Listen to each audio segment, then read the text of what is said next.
Beer, rum, and rock and roll.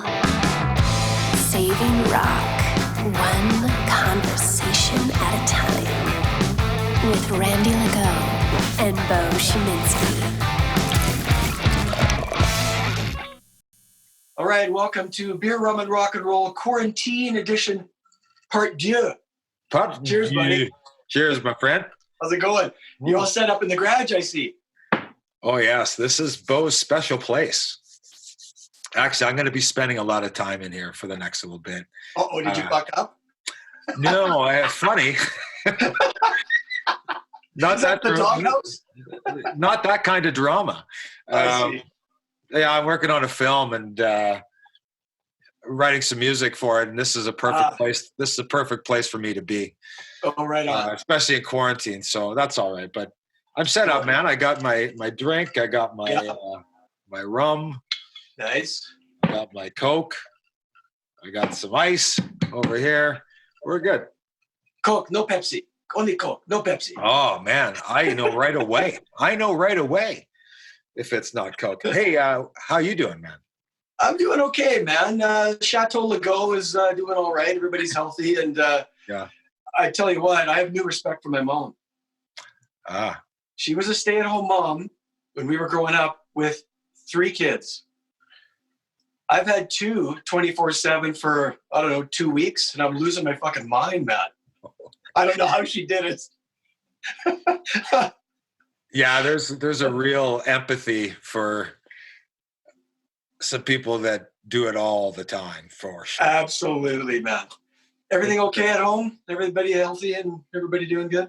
Yeah, it's just weird, you know. It is weird. Yeah. And I'm hoping for a light at the end of the tunnel. I see a light at the end of the tunnel in my mind, but there is one. It's just the when factor. Yeah, it's just, man, you know, and I worry about a lot of people because they're just, it's everybody's talking about it. It's just but things are good. Kids are good. They're back in school. Yeah. Online with some of the teachers every day, it seems now. Right. I'm good with that. I'll tell you what, the screen time rules are out the fucking window over here, man. God. Yeah. Oh, you've only been playing video games for 5 hours? Wicked. Who cares? Fucking gloves are off, man. Oh, I've been wrestling with changing my router to have the schedule so that I don't have to think about it anymore. It's like, I don't want the arguments. I don't want anything. It's like, it's on at this point. It's off at this point. That's it. No question. As you can see, I'm getting a fresh beer already because I did start drinking before the show. I'm not going to lie. This is another thing. I'm trying not to drink every day. I'm not a daily drinker normally. Well, I am now. I'm like, is it 5 o'clock yet? Can I start drinking?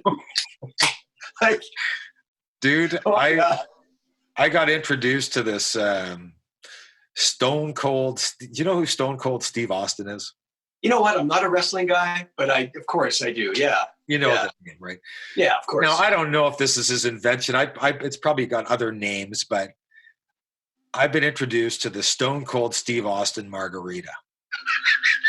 What the hell is that? Now, just imagine this, and this is what I started with tonight. It's like after my workout, in the shower, I go and make one of these or a cocktail or something. That's the ritual now here. 5 o'clock, 5:30, cocktail hour. Yeah. So we're finding new ones. So this Stone Cold Steve Austin margarita is 3 ounces of tequila. Hello. 1.5 ounces of Cointreau. Cointreau, yes. Or a triple sec, whatever, one of those. Yeah, sure. Another ounce, that's 1.5 ounces of that. 1.5 ounces of fresh lime. Shaken, ice into a glass. Then top with another 1 ounce of Grand Marnier just floating on top. Oh, my God. Yeah. Hello. I couldn't do it. That's got heartburn written all over it for me, it's man. It's not, man. It's so tasty. And it just sets you on a nice plane, a nice plateau. This was invented by Stone Cold Steve Austin. Well, he's just saying this is how you make a proper margarita, right? The guy's what, 3 bills? I don't know. He's like just less hair than I do. Yeah, he's got this hairdo. Yeah. Yeah. Let's bring it back to music. I don't have a ton of news. I mean, you're following stuff. Not much is going on. People are doing stuff, online and that, but there's not a whole lot going on. No. I just want to say that Rock and Roll Hall of Fame, they did hammer out a date, November 7th in Cleveland. Now, what's unique about it, it's going to be on HBO, but for the first time, it's going to be live. So that's different. Huh. It'd be kind of cool. Yeah. Normally it's taped and, you see it 2 months later or whatever. Right. So I'm only interested in Nine Inch Nails and Doobie Brothers anyway, but that'll be interesting to see what happens in a live setting, Yeah, it's just it was a rough year for the Hall of Fame to only have 2 really you want to even take a look at. It's a rough year. Yeah. That's tough. It's 2020 sucks, man. It's like, oh, fuck. Anyway.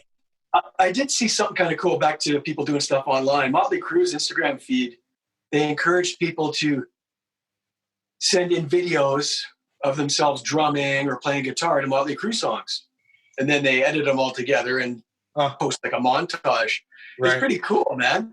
Yeah. And, I couldn't help but think Mick Mars is an underrated guitar player. That's what I was thinking watching it. Because these people are trying to do these licks and they're doing a pretty good job, but Mick Mars, he created some badass licks.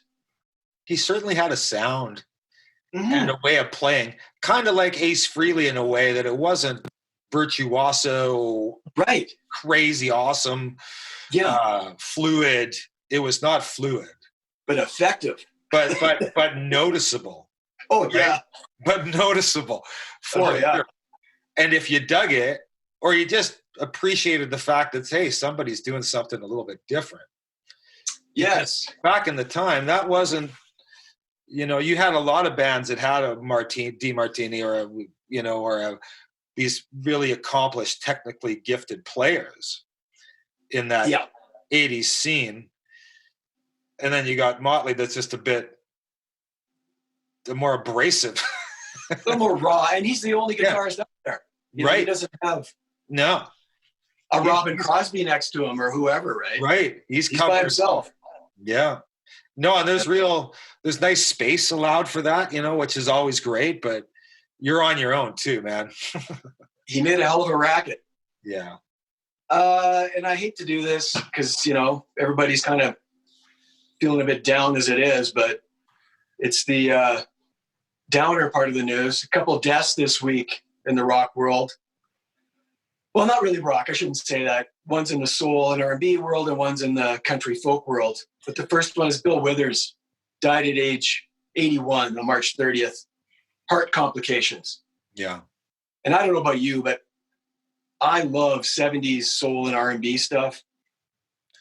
Curtis Mayfield, Wilson Pickett, Isley Brothers, Otis, all that stuff. I love it. And this guy was one of them. Yeah, and a total vibe, Oh, and the voice. Yeah. Like Lean on Me, Ain't No Sunshine. Who hasn't covered that? Like, it's such a great song, right? To me, it's the way the track moves, that one especially, right? Yeah. Oh, you just sway, man. That's sway shit. I like it. Yeah. Have you, like, Tom Jones did it, and it sounds great. Buddy Guy did his version. Even Zach Wild and Black Label did their version. And it's just awesome. I got to hear that because I don't know that one. Oh, dial it up. It's pretty sweet. Really? Oh, yeah. What record is that on? Unblackened is the DVD.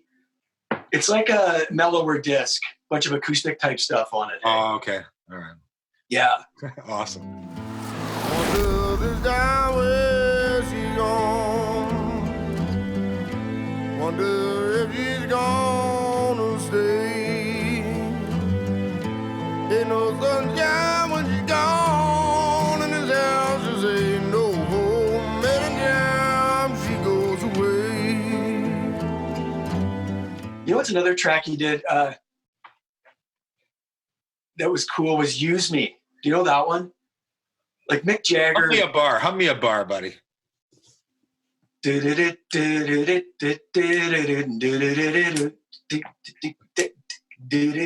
do anything for you? No. I just wanted you to do it. That's awesome. Oh, yeah. Anyway, Jagger, it's on his solo album, Wandering Spirit, and he does it with Lenny Kravitz, and that's really cool too. I won't spread a nose that if a feels is good than used. I can keep on using me. Keep on using me. Till you use me up. Yeah, baby. Oh, till you use me up. Oh, baby. My point being, he's well respected within that community, and people just dig what he did. Big Yeah, time. for sure. Yeah, you know the name, man. Yes. And the other one more recently is John Prine, passed away April 7th in Nashville. Complications from COVID. He was 73. Right. Now, I'll fully admit, I'm not a big country folk guy. I know who John Prine is, but I know one song, Angel from Montgomery, that Bonnie Raitt covered. That's about it. Like, I don't know his catalog. Yeah. But man, the outpouring on social media is through the roof in every genre of music. Makes me want to check him out and maybe dive into some of his stuff and see if it moves me. We'll see. But yeah. Yeah, same here. There's definitely a wide-ranging following for this cat, right? That Oh man. that just on that alone is worth checking out, just because it crosses boundaries, a lot of boundaries. Make me an angel that flies from Montgomery. Make me a poster of an old rodeo. Just give me one thing that I can hold on to believe in this living is just a hard way to go. He did a cool track with Tom Petty called Picture Show. I know Right. that one. There's a video for that. But Right. yeah, so that's sad. Hey, seems Yeah. like every week there's something, right? Yeah. No, for sure. Okay, man, on the brighter side of things, let's review a couple albums. One's a posthumous release from Gary Moore. It's a live album. Live in London. Live in from London. Yeah. Gives the folks a little background on the guy. Well, he's an Irish guitar player. Yes, he is. He died in 2011. That's right. He had a heart attack and lots of alcohol in his system. I think that was kind of the story. Yeah, he was not looking good towards the end. Yeah. No, right? Like, but this unbelievable guitar player. So He was only 58, man. that's right. A lot of music, man. He put out a lot of records, like, what is it? How many albums did he do? 17 studio albums, 9 live albums, 12 compilations. Like this, there's a lot of music out there that you could check this guy out. He's got 2 separate careers. He's got 9 albums of rock, metal, and a little bit of fusion before he even does blues. 9 of them. Yeah. Okay. Yeah. Like all kinds of styles that he is so good at. Right. Yeah. And then the rest of them, 1990, still got the blues. Then he's blues the rest of the way. Mm-hmm. Right. Yeah. And that's my favorite stuff of him. Like that's what I like hearing him do best. Right. So were you on board right when that album came out, or when did you come in? Well, that's when I came in, was in 1990 or whatever it was. I just got my first Strat. Oh yeah. Right. And I don't know what it was, but I was probably just getting into that world because it was my very first Strat. And right. I came across this because Stevie was already there, and yes, Jeff Healey and all these guys. Yes, exactly right. Yeah. So I had this Strat, and then I started going in, and I go, "Who's this cat?" Right? And somebody was saying, I don't know where the guitar store. You got to check this. What? I don't know, because he wasn't on my radar. Right? I got that record. That was my first in on Gary Moore. Was Still Got the Blues. And Me too. holy shit, what a record! Yeah. I mean, the only thing I knew of Gary, I knew he was in Thin Lizzy off and on. This blues album comes out and like you said, what the hell? Like the tone is just insane. And it's so forward. And it just, you just know this guy's a monster, right? One of my favorite clips for anybody to watch of this guy is from that Fender 50th anniversary of the Stratocaster concert. Right. He does Red House. Yes, he does. And holy shit, it is a performance worth watching, facial movements and all, because he is definitely visible when you watch this guy. I can tell you the color of guitar he's playing in that clip. I've seen it so many times. Right. Interesting about you bring up the guitar, because that one is that salmon color. It's just kind of weird, right? And they make a replica. They do a custom shop replica of that guitar, and you can pick it up for a cool $35K US. Oh, is that all? That's it.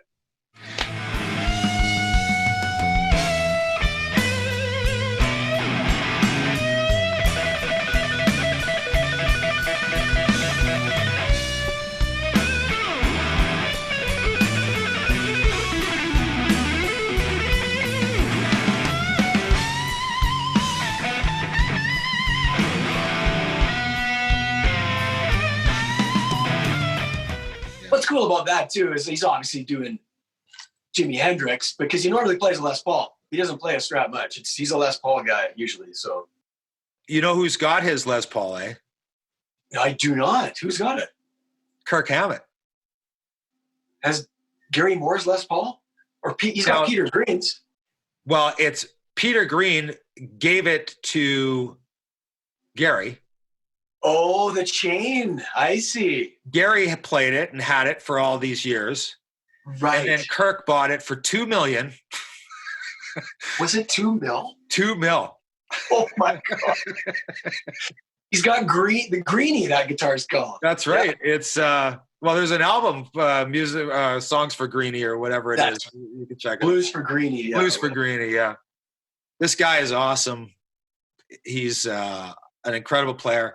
And this live is where it really shines for me. Oh, dude. With this guy. Like, it's just unbridled. Awesome. Yeah, it's double-edged for me because, man, when he passed away, I wasn't surprised because I've got, for example, where is it here? Gary Moore's last DVD from Montreux, 2010. He plays like a motherfucker, but he's sweaty and overweight. Like, he doesn't look good. Mm-hmm. So when I heard the news, I wasn't that surprised. Right. But at the same time, man, I was bummed. Yeah. Like, I miss the guy. Because when you hear this, I just miss him even more. Like, no pun intended. I miss him more because this is so awesome. Every track on here is killer. And it sounds so good. That guitar tone is so in your face. And there's no blemishes. It's all just amazing. Like, you didn't hear any bum notes? No, there's nothing in here, man. It's unbelievable. Yeah, so recorded December 2nd, 2009 in this small club called the Islington Academy, just 14 months before he died. Right. So it was right there. Yeah. And he's still playing like a beast. Yeah. Like, just ferocious shredding on some of these songs, man. Oh, man. It's nice to know that you can have that dexterity or whatever at 58 as an alcoholic or whatever. It's like unbelievable. Right. This is all blues. He doesn't do any of the rock stuff that he used to do. No. This is all blues stuff, blues rock, whatever you want to call it, right? Which I love. That's my favorite. Yeah, you should listen to some of the rock stuff. Oh, I did. And that 80s stuff, it's just the production was just so 80s. I'll give you this. That's some what of the keyboard stuff is cheesy and some of the lyrics are cheesy, but you got to snoop around. There's 9 albums of it. It's not all like that. No, I know, but I'm saying you can find that stuff and you're going, it's so good. The playing is so good. Just the shit around it drove me nuts. It was like, but not all of it. That's what I'm saying. I'll make you a playlist. Corridors of Power. That album is killer. This stuff is just wicked. Well, I am all on board with what you're saying. I'm just, if you dig deep, you're going to hear some of this stuff. Fight through the 80s production and just listen to the guitar playing, and you'll see why he is so good. Right. Oh, it's unreal. Yeah. Okay, man, what tracks were grabbing you? I mean, they're all wicked, but like right off the hop, Oh, Pretty Woman. I'm like, okay, I'm in. I'm good. Yeah.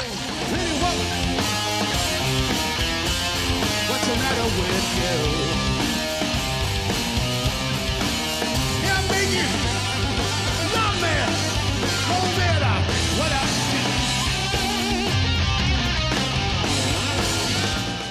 Dude, I've heard all these songs. I've heard him do them before. Yeah. But this performance in particular is really good, right? I mean, you get Bad For You Baby off his last studio release. So that's cool. And it rocks. How about Down the Line? Play faster. Like, play faster and more awesome. Like, it was unreal. I also loved that Otis Rush cover, All Your Love, is great. What I love about this version, I've heard him do it before, and it's usually fairly fast. This one, he slowed it down. That was different and very cool.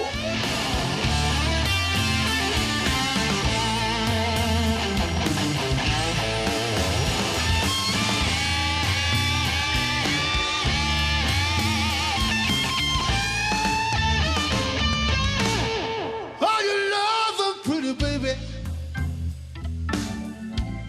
that I got in store for you. Have you heard, man? Have you heard? Oh my God. He just shreds on it. Like, listen to the original John Mayall version and then listen to this one. Like, holy shit. Oh, fuck. I love it. That was the standout. Honestly, I mean, that was probably the standout on the record for me, was that track. Have you heard about my baby?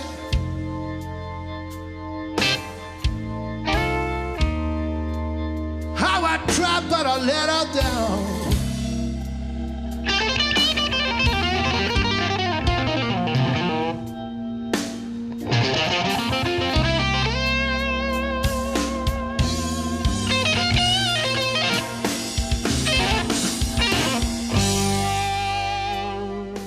And Still Got the Blues. Yes, I've heard it a million times. It always sounds amazing. Oh, right?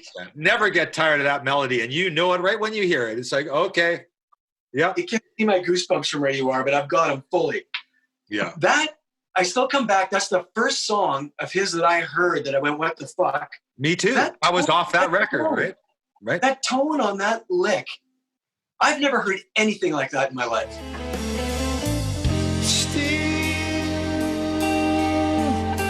Got the blues.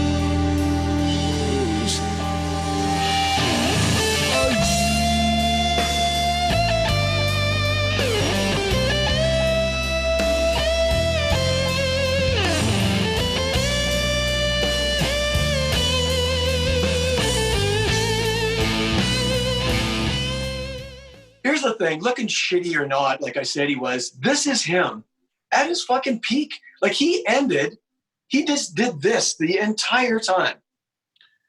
Like, it's a shame he died, but man, 2009, this guy's peaking. Yeah. Like, I don't know what else to say. It is wall to fucking wall. Killer. Oh.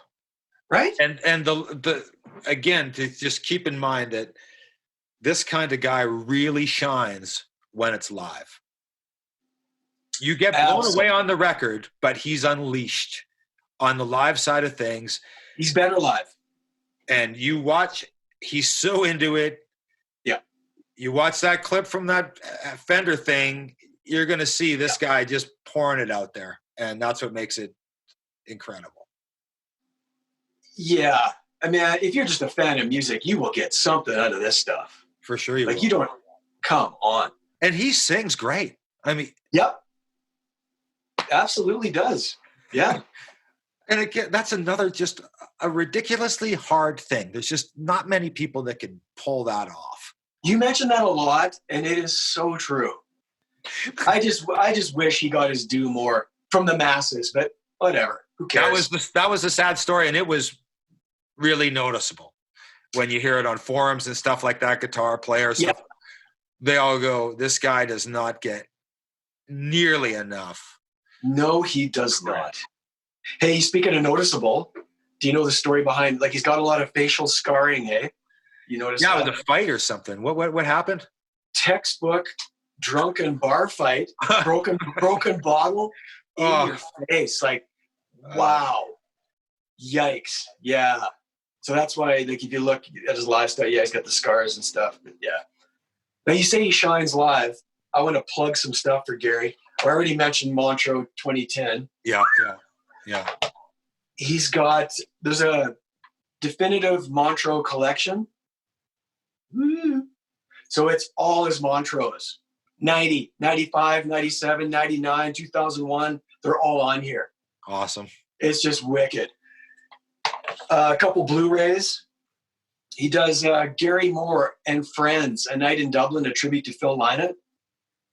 Also awesome. So it's all Lizzie stuff. But you get the boys dropping in. You know, you get Brian Robertson, who played guitar for Lizzie. Scott Gorham, of course, from Lizzie. Yeah. Eric Bell, who was in the original one, guitar, right? Yeah. And drummer Brian Downey. They're all in there. So that's wicked. And one more. You'll like this. Gary Moore, Blues for Jimmy. So it's all... I've heard of this. I haven't seen it, but... all Hendrix. Man. Plus Mitch Mitchell and Billy Cox, they show up on here too, which is cool. Killer. Like the... So yeah, we can't talk this guy up enough. No. Get this album. Get all his albums. Hey, there's a box set of this thing, eh? Yes, there's a deluxe, yeah. And you get 4 guitar picks. You get some coasters. You get some stickers and a postcard. I mean, you know. Even I'm past that stuff, it seems like. See, I'm into the picks, right? I'm into the picks. Okay. That's kind of fun for me, you know. I want some DVD of footage I've never seen. I need that to get it. Yeah, right? yeah. As much as I love Gary. Yeah. Okay. Anyway, great record. Check it out. Massive thumbs up for Gary. Big time, man. And to Gary, man, gone too soon. Absolutely. Have a drink on Gary. Mm-hmm. Okay, right. man. Up next, we've talked about this guy off and on before. Richie Kotzen. Yes.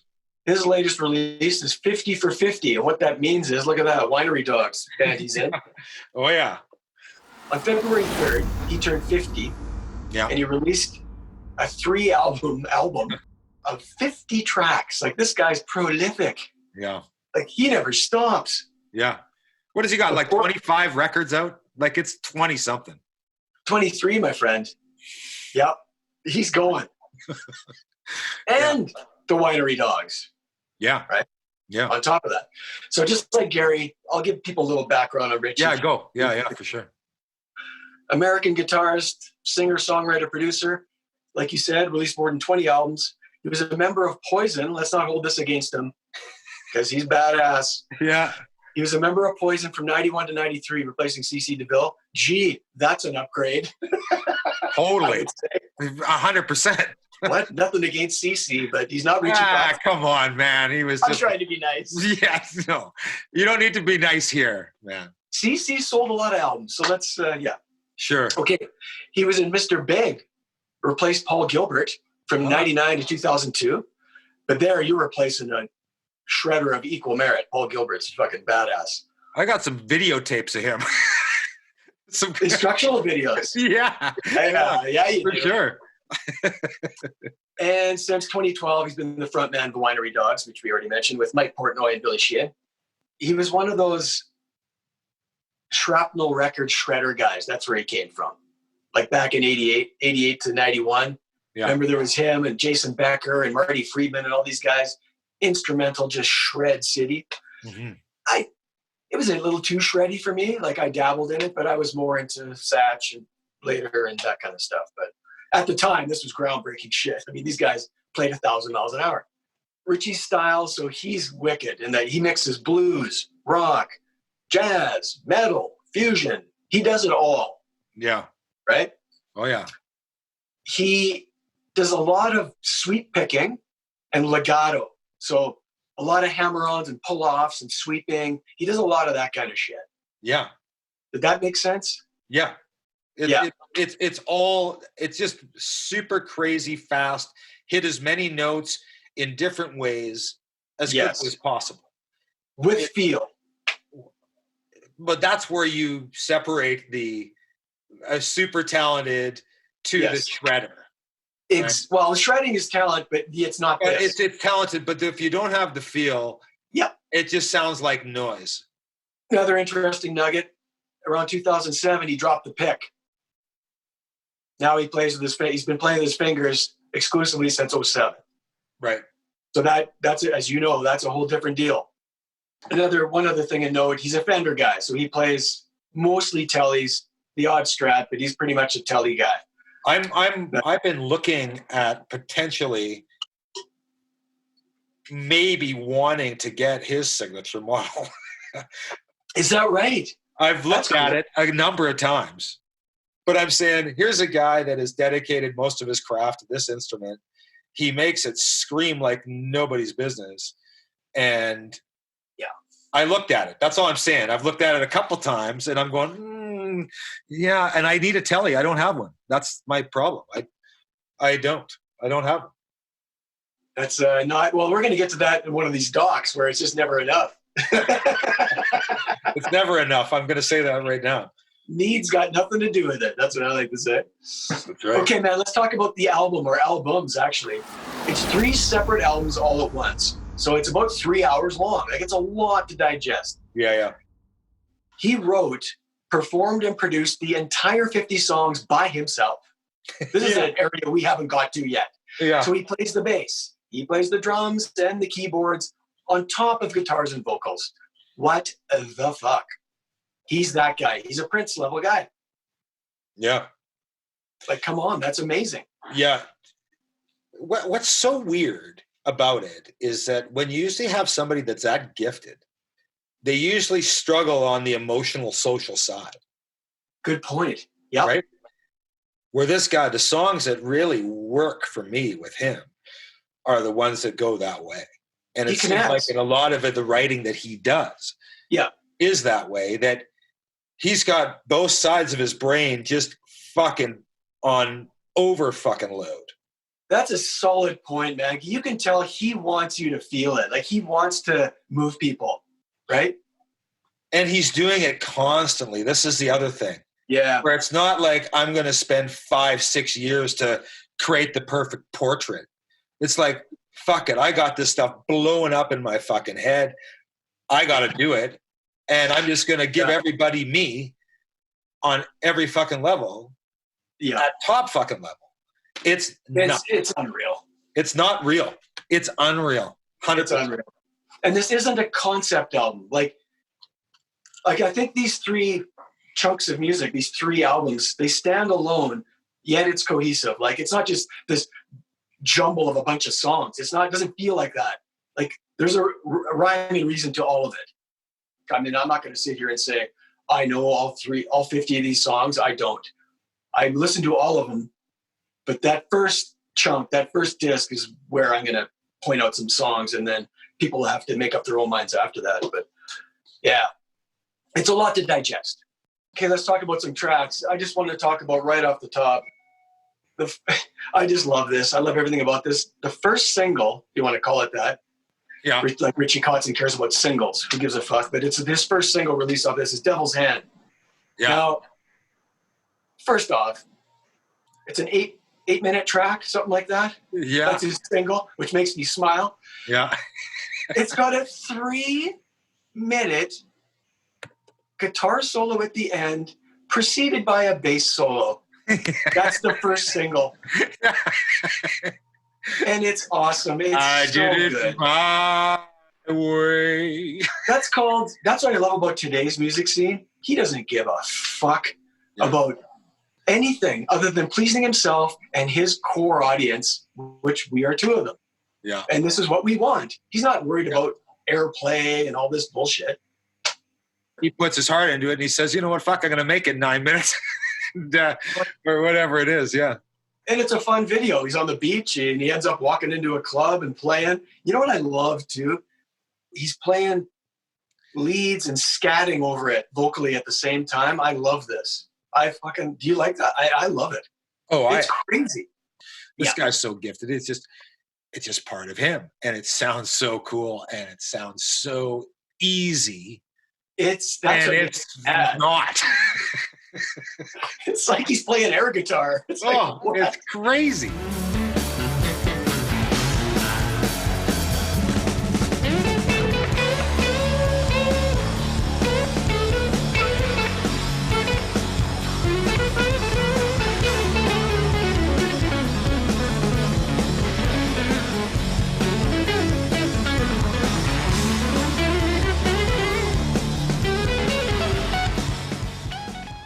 I went to Phoenix to see Slash, I don't know, about a year ago. Remember that? You were going to come and you couldn't go anymore. Yeah. So I went there to do that. And I'm with my brother and another friend of ours. And we're out at this bar. Hey, let's go to this cool bar. They have live music and they had a band there that was good. And I'm at the bar and I look up and they have these screens showing who's coming next week or whatever. Right. And this is a bar, dude. Like, this is not a big venue. This is a bar. Right. I look up. Holy fuck, Richie Kotzen's playing here. Not Winery Dogs, Richie Kotzen solo. Right. I look at the date. Motherfucker. It's a day after I leave. Oh no. Okay? Guess who's on the phone in the bar seeing if they can change their flight? Yeah, I'm sure you were. Oh, dude, I'm not made of money, right? Mm. They wanted to penalize me some bizarre amount to change my flight. So I just bid it and didn't go. But of course, my brother and this buddy of ours, they stay and they went and they had no idea. I go, dude, you have to come back and see this guy. Trust me. Well, they thank me. Right. Yeah. Yeah. And got a picture with them. And I'm like, fuck. Oh, it's killing me right now. I'm thinking about it again. Anyways, yeah, he is just a beast. Well, hey, but we got to see him in a small club in Vegas. True. With the Winery Dogs, that's true. Yeah. But with Billy Sheehan and Mike Portnoy. So that's true. I shouldn't complain. You're right. It's not like, that was unbelievable. But his solo stuff is different than Winery Dogs. Right. Sure. Yeah. In a good way. Like, you know what I mean? It's a different thing. Yeah, so I was choked. Yeah. Okay, back to the album. I digress. Okay. I don't know about you, but I love funk music. Like, I love everything. Yeah. And there's a lot of funk on this album, and I'm loving it. Yeah. Like when God Made You and that song Dirty Tricks with the horns in it.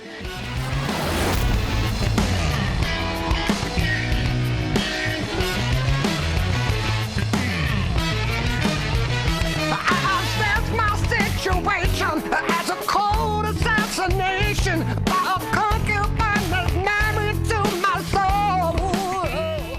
soul. Wait for Me. That could have been a Prince song. Yep. Oh, right? He's got a lot of Prince sensibility. I mean, he's got his own thing. They are in a different club.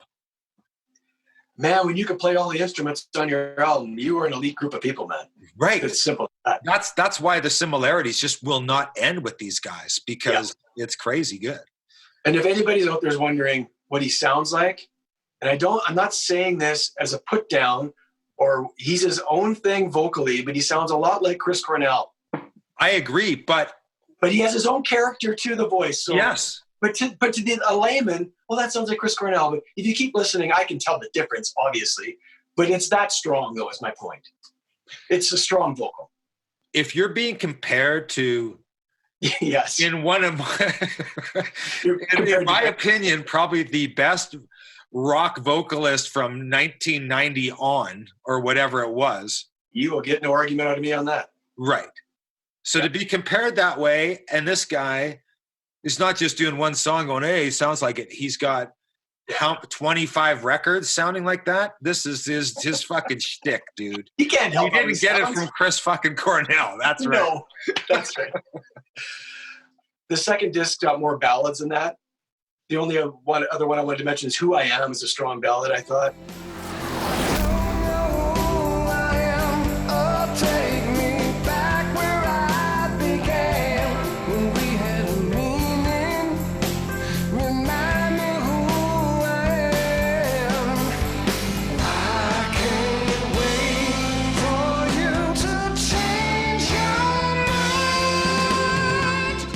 There's no bad songs. Out of these 50 songs, there's not a stiff in the bunch.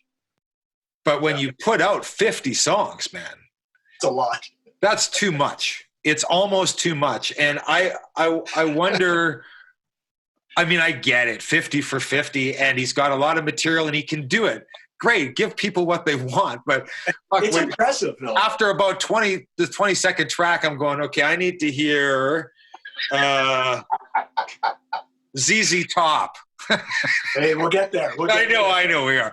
But I'm saying I just, we need to switch gears because it's a lot of it. It is a lot to chew on, but we got nothing but time. So to sum up, it's a lot of music, but a lot of awesome music. Highly recommended. And if it's too much, you can go on whatever your streaming service is and get the essential Richie Kotzen. That's a good place to start. Get, some of his best ofs. Start from there. But this guy, again, like Gary Moore, should be a household name. Okay, so another 2 huge thumbs up for Richie. Oh, fuck. I mean, it's been awesome. Yeah, it's killer. Okay, off music and on the documentaries. First one, Turn It Up, the celebration of the electric guitar. I'll give you the synopsis and you can go from there. Good? Go. A history of electric guitar hosted by Kevin Bacon. And you're saying, why Kevin Bacon? Well, he's a musician. Bacon Brothers. I don't know that stuff, but he's for real. He hosts it. Features interviews and performances by B.B. King, Slash, Les Paul, Robbie Krieger, John Five, Paul Stanley, Skunk Baxter, played for Steely Dan and Doobie Brothers. Jerry Cantrell. Odd guy, I love him. Oh, he's killer. Yeah. Jerry Cantrell from Alice in Chains, Nancy Wilson from Heart, and a bunch more. It examines not only the electric guitar, but also the guitar player and the relationship between the two while tracing the historical development of the guitar. So this covers everything. Right.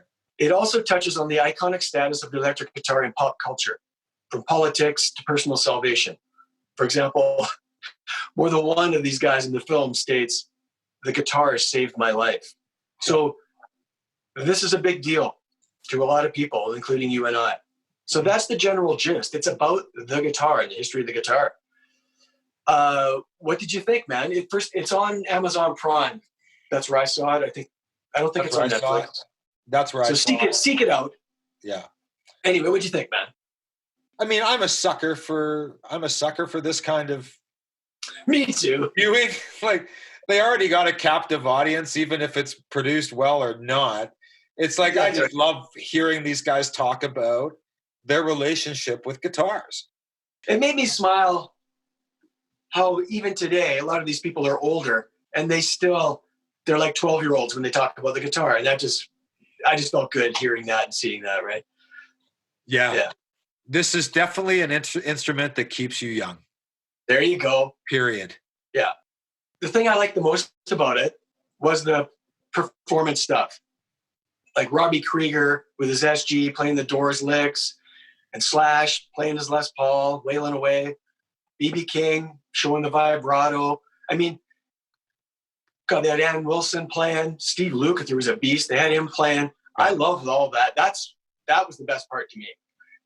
They got a lot of people involved in this thing that were A-list players. So they must have got dough from somewhere. Yeah, and funny, I just didn't feel that. So this is interesting, except for like some of the key players. There's so many of them, though. Like the production, or what do you mean? I don't know. It just felt like I was expecting something much more grand on the ultimate guitar documentary, Turn It Up. You know what I mean? I don't know. Right. I thought it did a good job covering a lot of ground. Like, there's a lot to cover there. And I thought they hit all the points enough for somebody that wasn't an expert to get something out of it, right? That's all. There's no denying that. Okay, what didn't you like about it? Let's go there then. Yeah. Whether you like him or don't, Kevin Bacon is just not the guy I want to be seeing selling this to me. You know what I mean? Or promoting it. I don't know. It comes across as a little too footloose for me, and I just can't do it. Footloose? That was 30 years ago. I know, but I'm just saying, right? Shake it off. Let me go. Let me go. Are you done?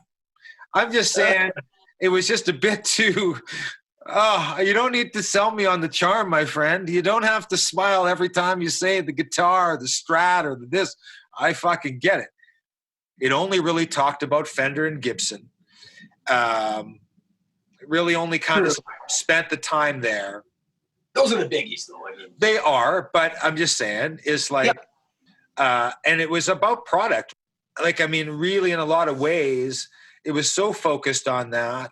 Yeah. But the doc is great. I love the history stuff. It makes it an easy, palatable thing to understand. The transformation was fun to see. I loved all that. I love the fact that, they spent equal time on both. No Eddie Van Halen. What the fuck? You know what I mean? Maybe they tried. He doesn't talk to anybody. You know, you got Slash, great. You got some other cats.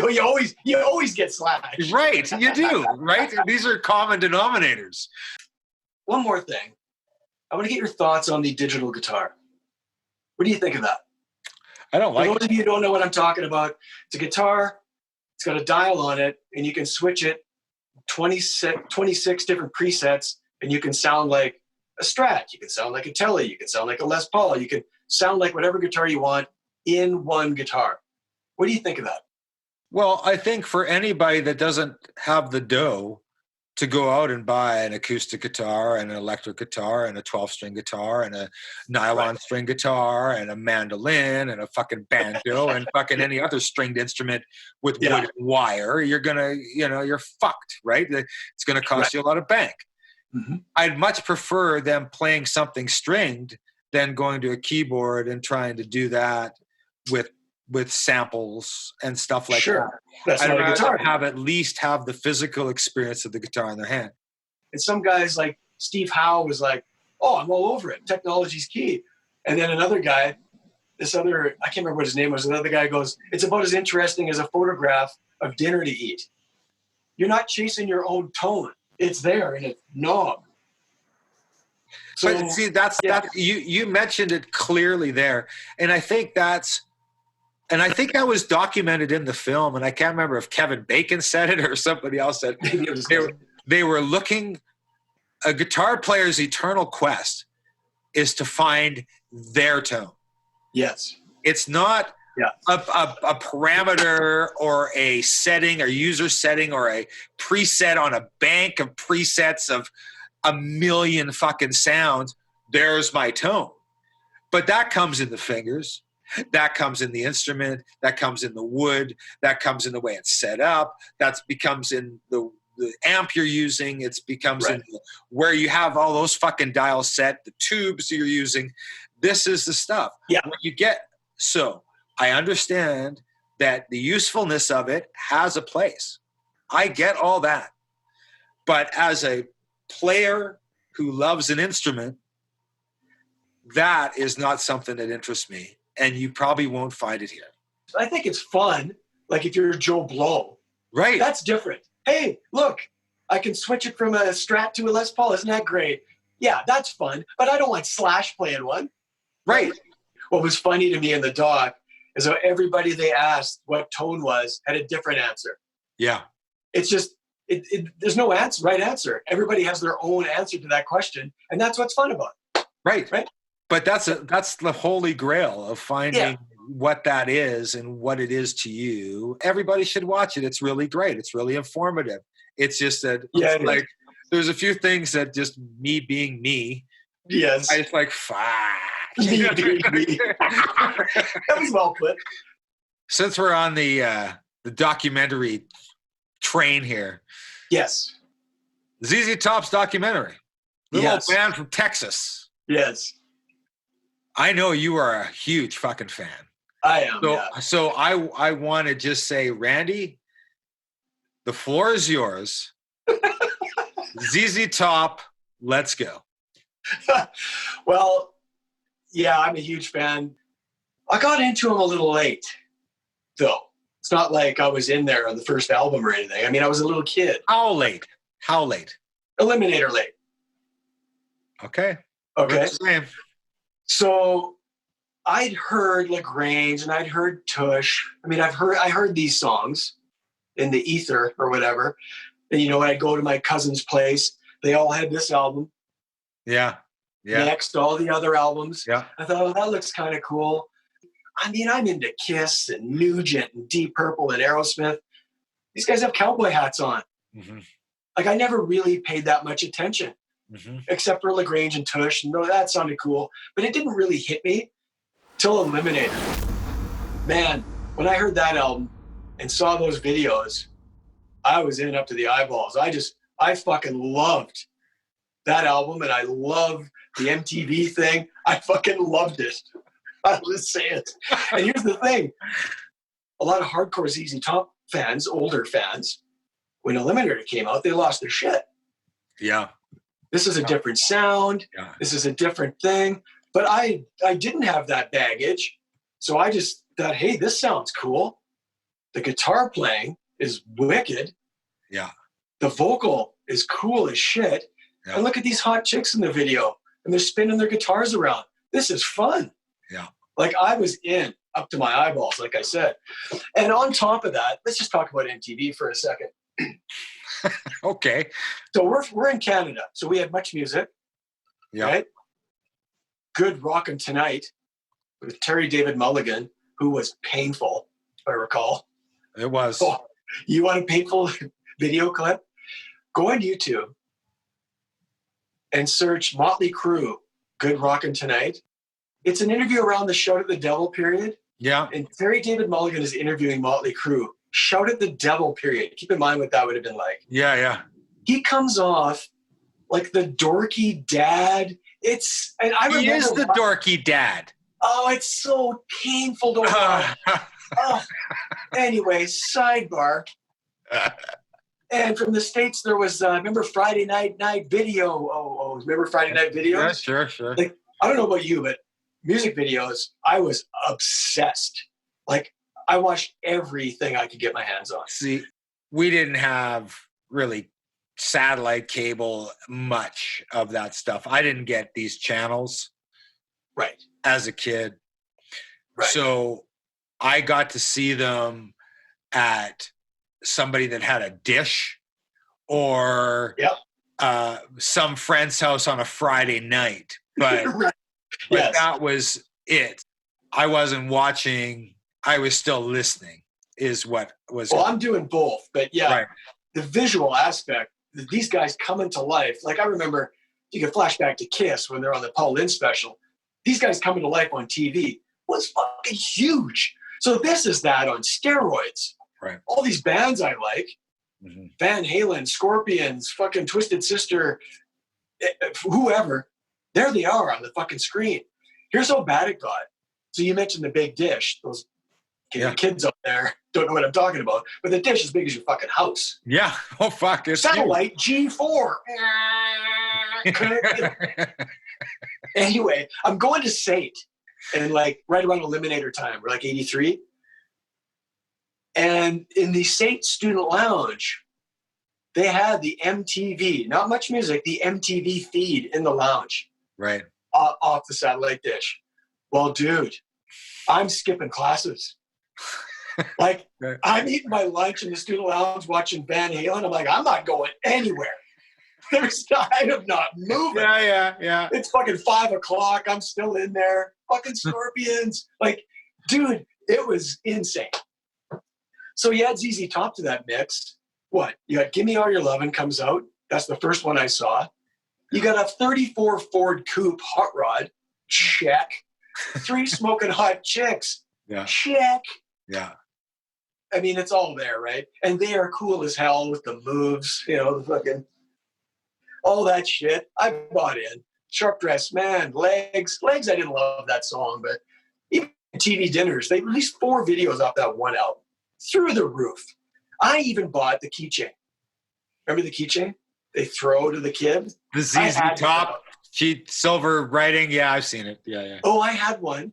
And I tried using it, though. But it's so long and it's fucking metal. Fucking jab you in the nuts. Like, if you weren't careful. It wasn't functional, but I had one. Like, I was all over it, man. Okay, so my reaction to ZZ Top with not only was it the sound of it seemed to be just too produced for my ear, but the whole thing was too produced for my ear. Right. And they were everywhere. I just couldn't do it, dude. And it killed me. It didn't kill me. It just that I just didn't pay any fucking attention to it. Well, clearly you did. until much later. If it's killing you, you're paying attention. It was much later that I started to pay attention to the roots of this band. And right. Oh, I see. To the roots. Yeah. Yeah. To where these guys came from and where all the value is for me. Well, they're 2 different bands. There's a separation. There's 2 different bands. That's right. 100%. Yeah. So when we both come in at the same place, I ran you embraced with the pearl neck, and pearl necklace. You know what I mean? I don't run because something's popular. Video killed the radio star. Kind of. Yeah, concerts are visual. Yeah, but this became pre-produced, kind of lost the spontaneity. Live is a fucking spontaneous event. I know, but I'm just saying visuals are important. It's not all this. That's all I'm saying. No, but now because of MTV, yes, 100%. Before it was like that's the only way you experienced it. And for music, for me, that's the first stage. Of course. And the most important stage. Well, the video thing to me, because I'm already listening to the music, so I've already got that. It's just icing on the cake. Now I can see them. Yeah. Because I'm not seeing them live yet. Yeah. So if I can see them on TV, there is no downside at all for me. Yeah. I'm seeing them. Hey, there they are. These guys in the shades and the beards. That's fucking cool. Great. There's more to that album than those videos. There's some great songs on that album that are deep cuts that don't sound like Legs. And you got to care enough to dive into that. And that's what I'm here to tell you. It's like there's songs like Bad Girl and I Got the Six and Got Me Under Pressure that don't sound like Legs. Got Me Under Pressure sounds like Legs. I love that song. Fuck. And I don't like Legs, so I don't know what that does. Yeah. But anyway, what got me through that, more electronic, dancey drum beat was Billy's guitar is always in there, and so is his voice. Like, I can see past that because his guitar always sounds awesome. So I never really cared that much about the drum sound. I just didn't. Because he's going to solo. Oh, there it is. Fucking wicked, right? Yeah. Something I want to mention, too, is the sense of humor that runs through their stuff. And it started with Tush, obviously, right? I'm just looking for some Tush. I don't know. I don't even look at that song as being sense of humor. I think that's being real fucking life. Yeah, but it's funny. We all like fucking ass. That's period. And that's funny. I don't find it that funny. I find it like I need that in my fucking life. Sorry, done. I seriously need ass. Yeah, like period. That's not funny. That's like I fucking need it. It's like bread and fucking butter. Oh, right. But they called the song Tush. Anyways, they have a serious sense of humor running through their music, clearly. Let me give you some lyrics for I Got the Six. Ready? Look at this. What a pair. She won't let me touch her there. She's so discriminating. This is weird. It's time to blow. I just heard the rooster crow. I guess I'll have to spank my monkey. Yeah. I'm running out of time. I'm about to lose my mind. I got the six. Give me your nine. Like, come on. That is poetry. Then you got Tube Snake, Boogie, and Pearl Necklace. I mean, these guys are they're about fun.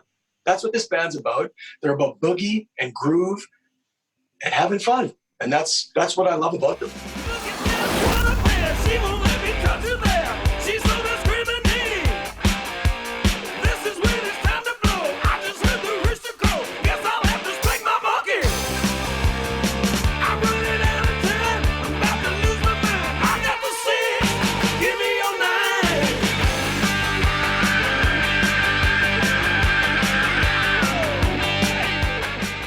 So they've got 15 albums.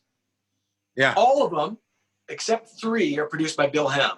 And you'll learn about this guy in the documentary, so whatever. Yeah, you do. All right? Yeah. So being a young guy, loving Eliminator, I'm like, well, I got to get the back catalog. This is how I work. Now I'm going to get all their shit. But there's a lot of albums, right? So my first album was an album called The Best of ZZ Top. And it covered those first 4. So you get Tush, you get LaGrange, you get Beer Drinkers. Yeah. All that stuff. Okay, I'm good.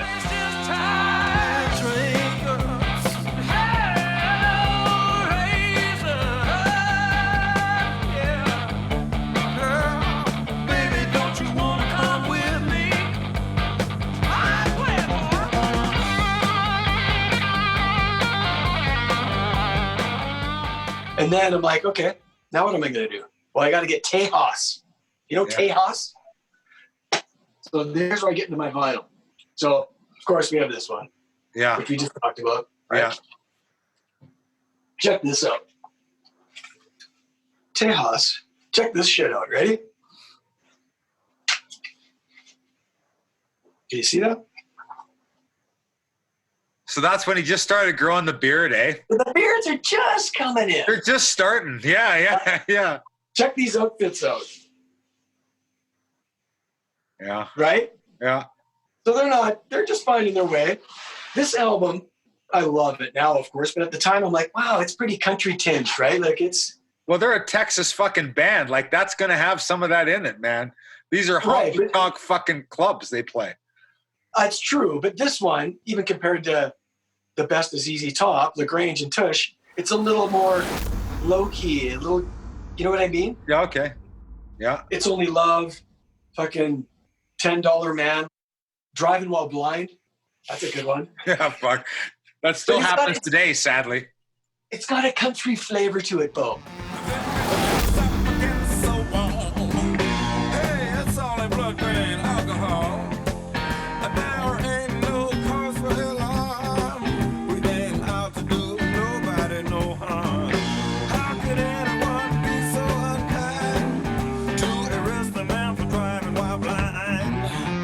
So I was like, okay, I'm going to try the next one.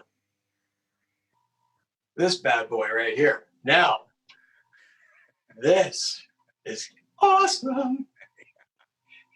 You got your cheap sunglasses on this one. I'm Bad. I'm Nationwide. Yeah. You got horns on this album. DeGuello. Yeah. Yeah. What can I say? And this was when I first noticed they like to throw in one or two tracks always that are really fucking weird. Like, do you know the song Maniac Mechanic? I can't say I do off the top. Dude, his voice is super affected. The beat's super weird.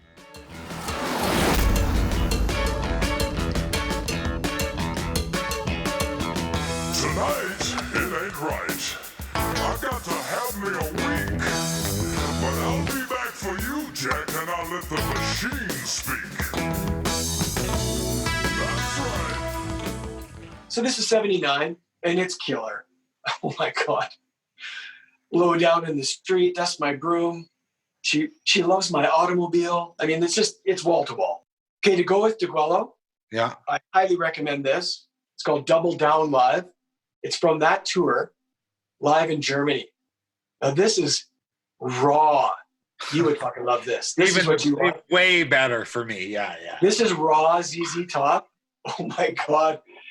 They are fucking going for it here, man. It is just wicked.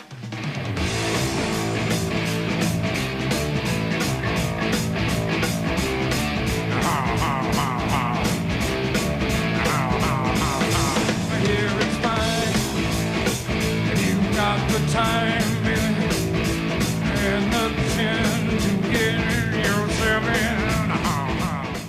Okay. Brings us to El Loco. So this is the album before Eliminator. Not quite as good as DeGuello, but it's still really solid. I mean, you got Tube Snake Boogie, Pearl Necklace.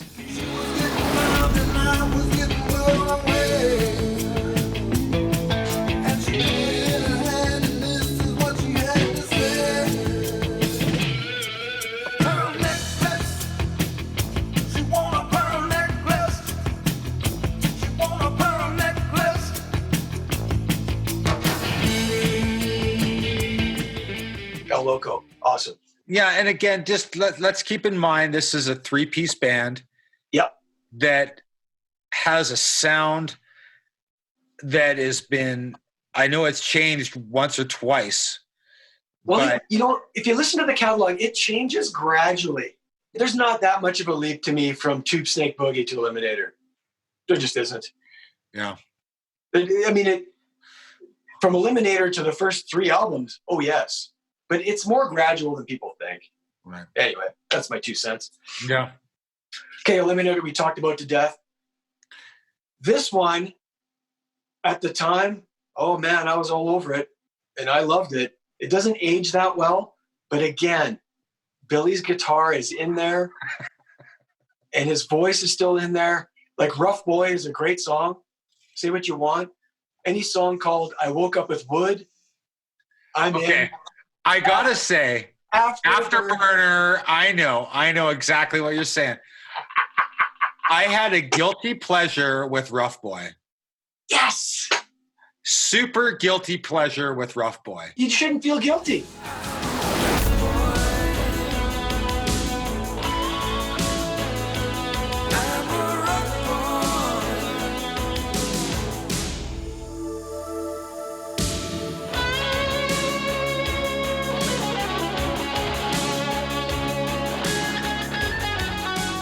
Anything else on that record?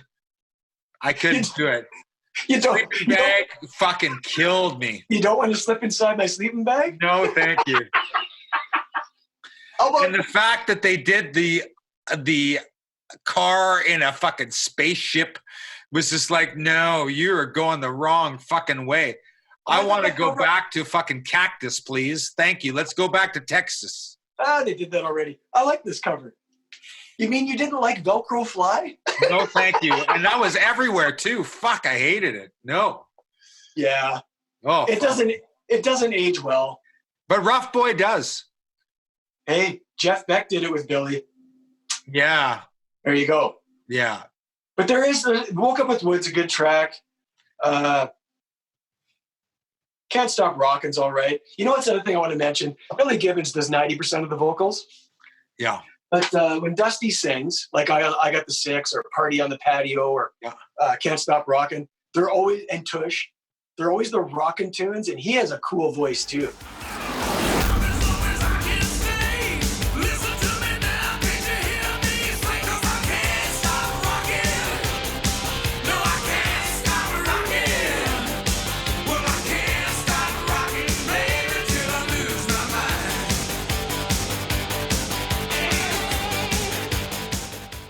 Now I'm going to move on from my vinyl, and I can hold up CDs, but I'm not going to. So Afterburner's 85, okay? Yeah. And that's when I first saw them live. You saw Afterburner? Yeah, I saw Afterburner. That was Head Pins opening. Oh, yeah. Yeah. What else can I tell you about that? I don't remember much else because it's a long time ago, right?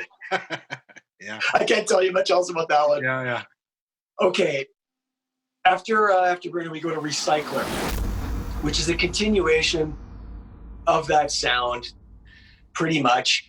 And I'm kind of losing interest a little bit, even for me. But there's always a couple tracks. Like 2000 Blues is awesome, and My Head's in Mississippi. I do like that track. I do like that track. So that's what keeps me hanging on. That track is fucking killer. I was stumbling through the parking lot of an invisible 7-Eleven. What was I doing out there?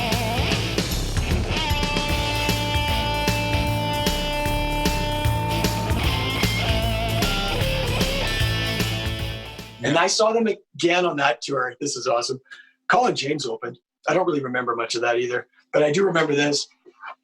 As part of the stage show, this was fucking cool, and I'm surprised nobody thought of it before. They had a conveyor belt, stage level, like part of the level with the stage, that ran the entire length of the stage. So when they got on it, they could, walk in place, slide. You know who does that? You know who does that right now? And it's oh, fuck. Who's ripping off ZZ Top, Beau? Keith Urban.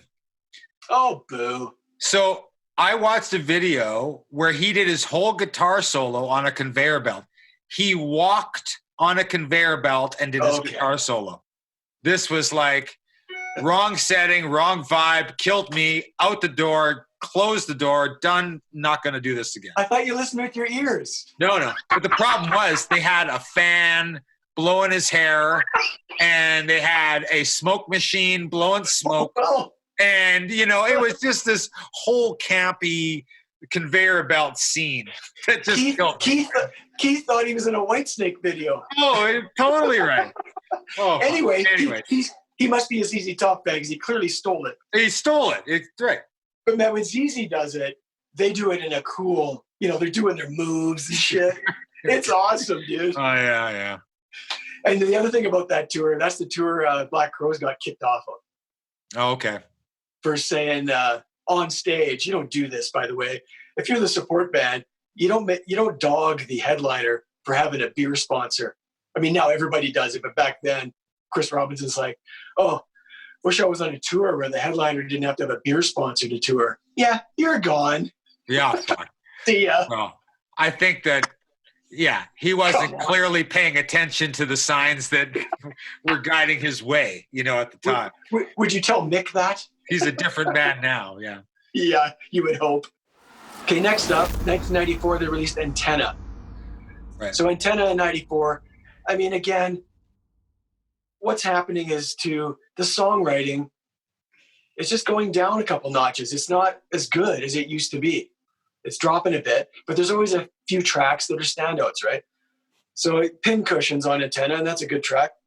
An interesting fact, it's the first time a song title has reflected the album.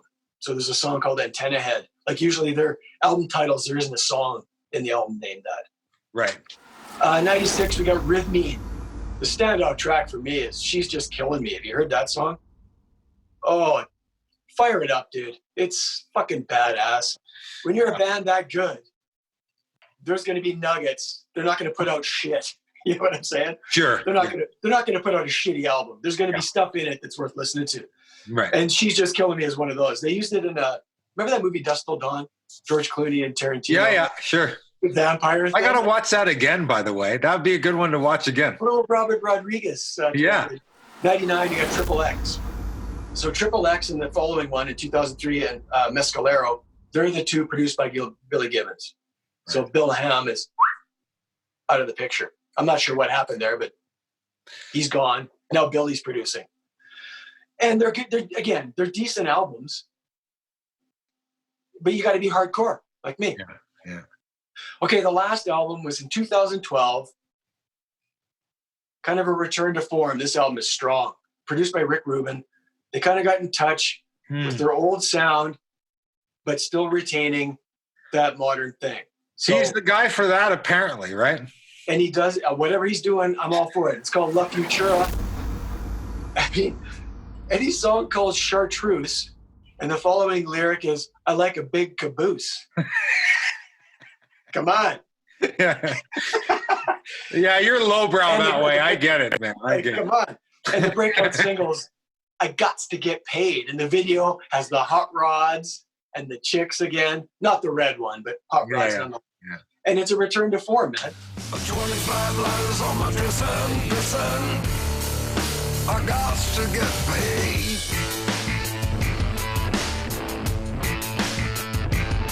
I got 25 letters on my dressing. You know I got to get paid. So I love the band. I love all their albums, but obviously varying degrees. I like the old shit more, just like you. But nobody sounds like them. You don't last 50 years putting out the same album every time. You can't. Yeah. There's no way they could have put out Tres Hombres 15 times and we'd be talking about them. You wouldn't. So I'm not saying you have to like it. Change is good. Mm-hmm. So, yeah, they changed, and then La Futura brought it back, and it's, yeah. You know what I'm saying? Yeah. You can't put the same album every time. No, it's true, and it's a sign of the times. The problem for me was the 80s and technology so intertwined. It lost all the natural decay, natural ambience, natural. It lost all naturality. It was a tough decade for me, and everybody says, "Oh, I fucking love the 80s." And for me, I had a hard time. There's a lot of good stuff though, man. There is, but it was clouded by the heaviness of all the really shitty stuff. Priest is 80s, Maiden is 80s. Right? No, I know, but it was clouded for me. It was clouded for me in the fact that, and I think I might have mentioned this on the podcast before, but for the mainstream, it was Huey Lewis and the News, Quiet Riot. You know what I mean? It was fuck, it was all the stuff that I had to fucking run but to it was the fucking Priest, hills. Run to the Priest, hills, baby. Yeah, it was Maiden, Priest, Scorpions, Rat, and Van Halen. It was all that too. Right, but you had to go get it. It wasn't on mainstream. It was. But all those bands I just mentioned were all on MTV in heavy rotation. Every one of them. How many times did you see Panama and Rock You Like a Hurricane? Now, granted, there was subtle, like little bits and pieces of pop, which I loved, right? But like I said, the 80s was a pick and choose because there was so much more of the other stuff. I felt like the bad outweighed the good in that decade. The bad outweighed the good in that decade. I can't go there. No. I can't. No, because I can pull out a shitload of 80s albums in my collection that I fucking love. Yeah. A lot of them. The bad outweighed good for me. And we're going to be different, and everybody's music lifts differently. I get it. Okay, anyway, digress. Let's get on to the ZZ Top doc. Are we going to talk about this doc? Yeah, let's go with the doc. Yeah. Tell me what you liked about it. Not what you didn't like. Tell me what you liked about it. I like the fact that there was a doc on ZZ Top. Absolutely. Yeah. So let's start there. Okay. Now, you know my background with this band. Yes. And I got a little taste of what they were. I love seeing the singer, the Billy, without a beard. Fuck. The Moving Sidewalks, yeah. I loved seeing him with ZZ Top without a beard. His eyes. You can see his eyes. Well, I think I saw somebody comment somewhere he looked like a computer nerd in a Texas blues band. And I just thought, fuck, I love seeing ZZ Top like this because you never see past the beards with this band because of Eliminator. They were such a caricature of themselves because of the video and how they just blew up from MTV. That was so smart. Right? That they were a caricature of themselves, that it wasn't even real. And it was like, yes, that was my absolute introduction to this band. And I was like, you hit it on the nail on the head. Like, these guys aren't real. That was a brilliant move. Well, hey, if you're making dollars and cents, 100%. Well, I mean, maintaining mystery like Kiss did, that's what I thought of. That is a brilliant move. Well, and this film does all the justice in the world for that because it's still a fucking mystery. I have no idea what Billy Gibbons is all about. I don't know what Dusty's all about. And Frank Beard, which has no beard, I have no idea except for the fact that he got into drugs. And you're supposed to tell me what you liked about it. I did love that whole bit about the sound of the band and the overdubbing thing. What happens is the producer, Bill Ham, or the manager, Bill Ham, says there's no overdubs. This is a 3-piece band. There'll be no overdubbing. Right? And this is a 3-piece band. Okay? So you got to think of that. And he insisted that. But they chased him away for 90 minutes by sending him across the county line to fetch some barbecue. This is so Texas. It's a long way. Right?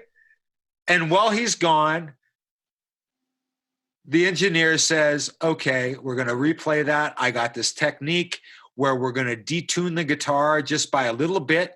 Yes. We're going to have you play the same licks. So it still sounds slightly like we're talking minutely. Right. Yeah.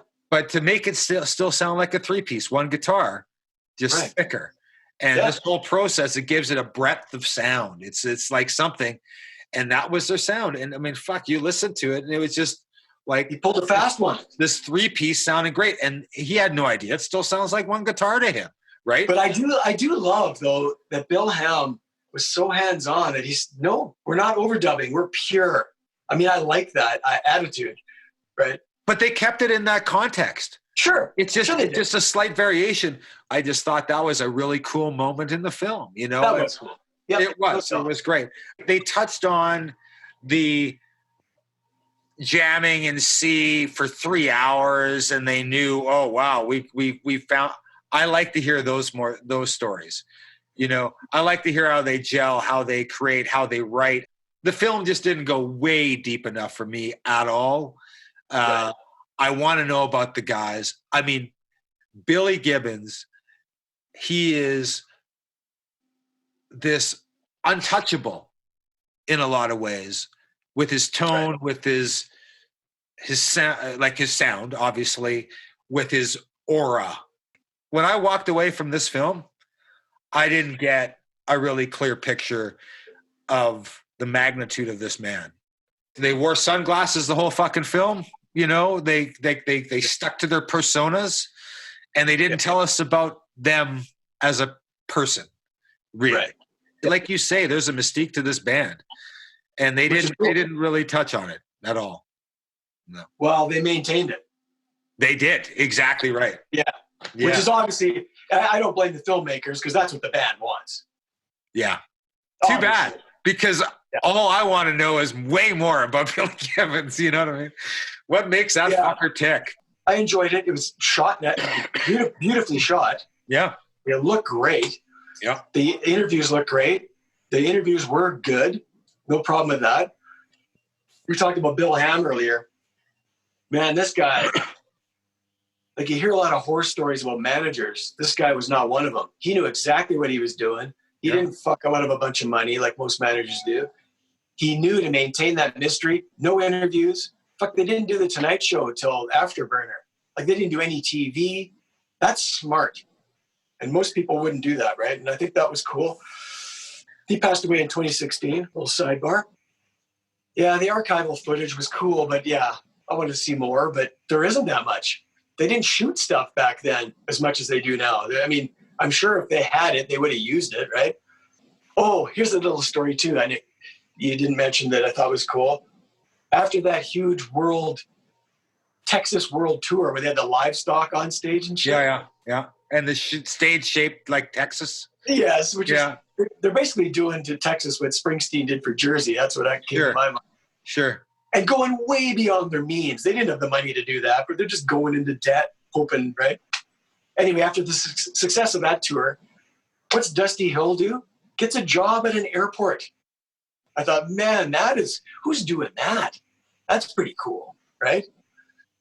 Oh, I also liked that footage they shot recently of them in that space. That looked cool. You know, when they did those songs today. Yes. LaGrange, and that was really cool. And I also liked at the end when they had all three of them at the table there. And they say, how have you managed to stay together for 50 years? Yeah. Well, the best answer was Frank Beards. I found the people I wanted to play with, and I never wanted to quit, and I never wanted to get fired. Right. That was just awesome. That's a pretty cool line, eh? That was great. Even though he had the most problems of that band, he said that. It was pretty funny. They stood by him. And anyway, I really enjoyed it for what it was. I'm a nerd, so I learned nothing.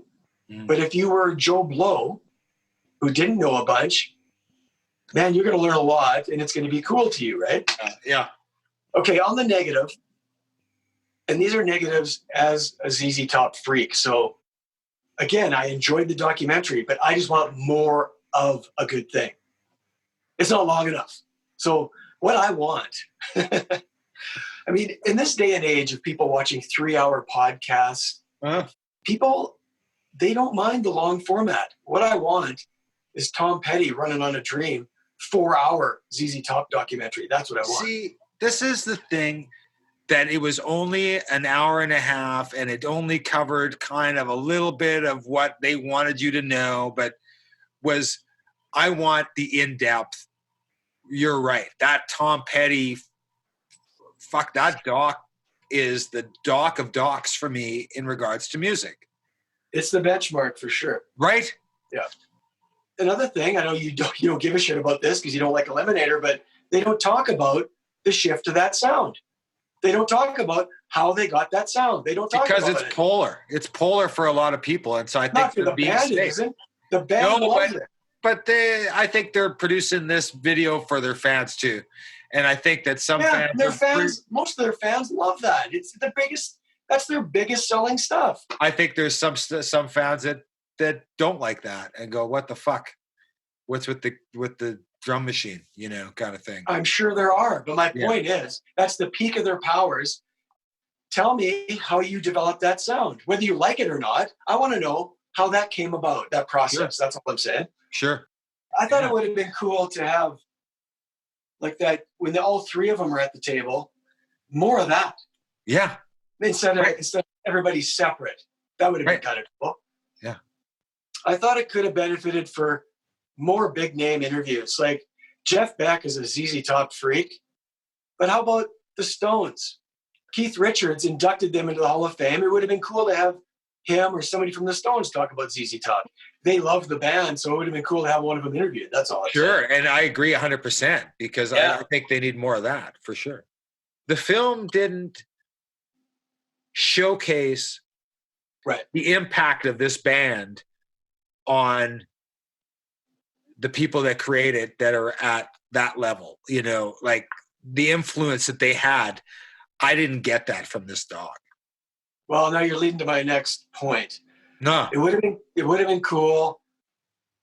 I don't know. Could be somebody from Rolling Stone, whoever the hell it is, some experts, however you define experts, comment on the importance of that band in the scheme of music. Right. I didn't get that connection at all, and I know that they're way bigger than this film let them on to be. I would agree with that. Yeah. It would have been cool to have some experts instead of just fans of the band. Right. Yeah. Yeah. Again, overall, I liked it, but as an Uber fan, I wanted more. That's all. I think that's going to be in your every documentary for you because you know everything and you are so interested in knowing everything. There's a difference. That's right. There's not only do you know everything, but you have an interest in knowing everything. Well, I don't know everything, but I wouldn't. No, but you pay attention to all the details, the minutia, right? I want an 8-hour ZZ Top documentary. Right. Yeah, I think we'd all appreciate it. Well, it's not that I didn't enjoy the documentary, Randy. I did. I just left me wanting more, which maybe is a great thing when it comes to a film. Right. Probably is. Right. But we want it all. We want it now. And I want more. So maybe do a part two. Do a part two. And then do a part tres. A tres hombre. Yes. Huh? Part tres. Yeah, I thought Banger Films did a great job. It just, again, for somebody as hardcore as me, I just wanted more. That's all. Yeah. I wanted to see behind the curtain a little more. That's all.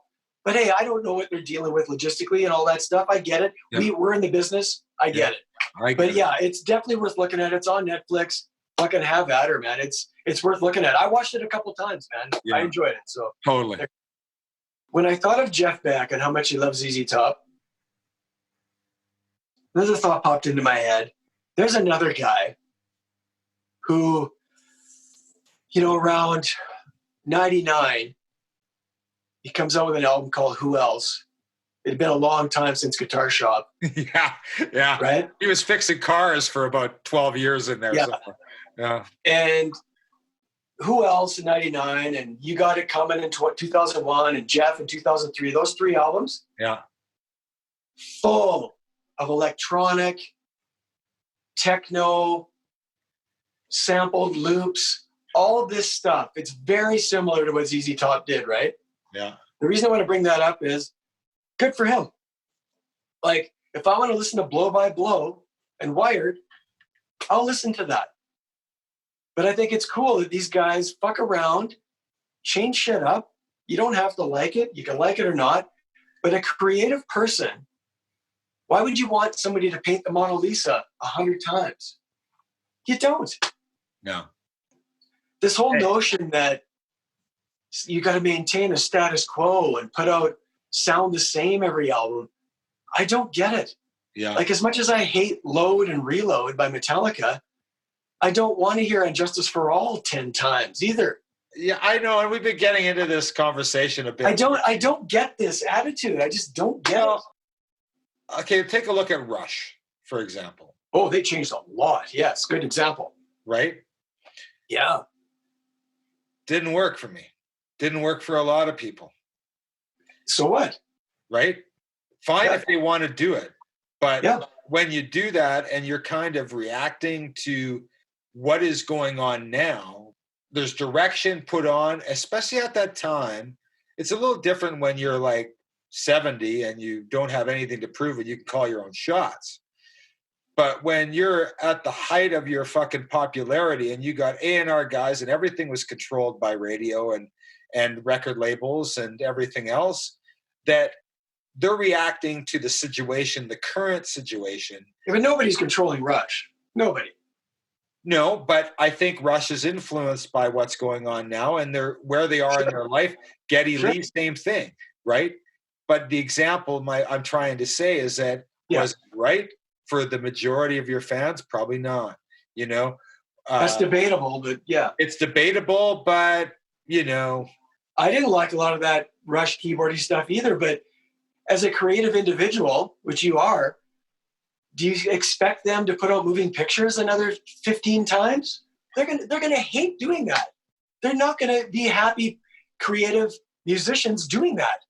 Who was it that responded this week? And it was a great comment about AC/DC and the fact that here's a band that right where let's talk about that.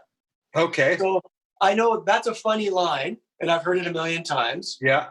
Angus says, "Oh yeah, we recorded the same album 15 times." That's not true though. You listen to Riff Raff, okay? Yeah, off Power Age. Fucking love it. And you listen to Money Talks off Razor's Edge, produced by Bruce Fairbairn, who produces Bon Jovi and Aerosmith and hair bands, and you tell me there's not a massive difference in that. There is. It's easy to say that, AC/DC sounds the same every album, but it's just not true. Give me a band that's lasted, to me it's the lasting, 30, 40 years that hasn't changed their sound dramatically at some point. I mean, drastically is up to the interpretation of the viewer. Okay, drastically, substantially. How about that? Rolling Stones. Really? Have you heard Emotional Rescue? Have you heard that album? That's still fucking Mick and Keith and fucking without that. Yeah. Yep. Yeah, it is. But it sounds nothing like fucking Sticky Fingers. Oh, Sticky Fingers. Yeah. You forget. This is a gradual change. Yeah, right? I think it was just the timing because it really was disco. Yeah, being disco. 80s. It was the 80s. I'm just saying, any band that lasts, there's a shift there. Okay, man. Well, that was awesome. Mine's empty, as you can see. Oop! I poured ice water on my toe.